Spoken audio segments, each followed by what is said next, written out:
Huawei'ди негиздөөчүсү Рен Зhengfei эгер Кытай Түндүк Америкага жооп кылып, Apple компаниясына санкцияларды киргизчү болсо, өзүм биринчилерден болуп буга каршы протестке чыгам деп билдирди. АКШнын өкмөтү Huawei Кытай өкмөтү менен тыгыз мамиледе болгон үчүн өлкөдө коопсуздук маселесин жаратууда деп билдирди.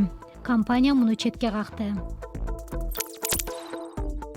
Ал ортодо Facebook'тун башчысы Марк Цукерберг Европада кысымга алынды. Ирландиянын жеке маалыматты сактоо комиссиясы азыркы учурдагы курч маселелердин баардыгы аталган социалдык платформасына барып такалып жатканын айтты. Анын ичинде Instagram менен WhatsApp да кирет. АКШнын технологиялык компанияларынын көпчүлүгү жеке маалыматтарды иштеп чыгуу үчүн Ирландияда катталган. Facebook болсо комиссия менен бирге иштешүүгө даярдыгын билдирди. АКШнын Калифорния штатында суутек менен жүргөн учкан унаа жолдордогу тыгын көйгөйүн чечет деп каралууда.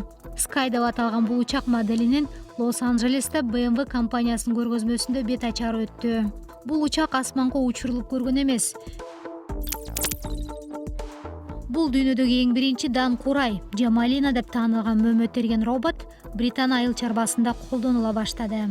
Азырынча бул робот жай иштейт. Келечекте бул жардамчылар күнүнө 25 000 мөмө жыйнайт. Бул адам жыйнай алчу сандан 2 эсе көп. Бул мөмөгө өтө этият мамиле жасоо керектигин түшүнгөн укмуш робот экен.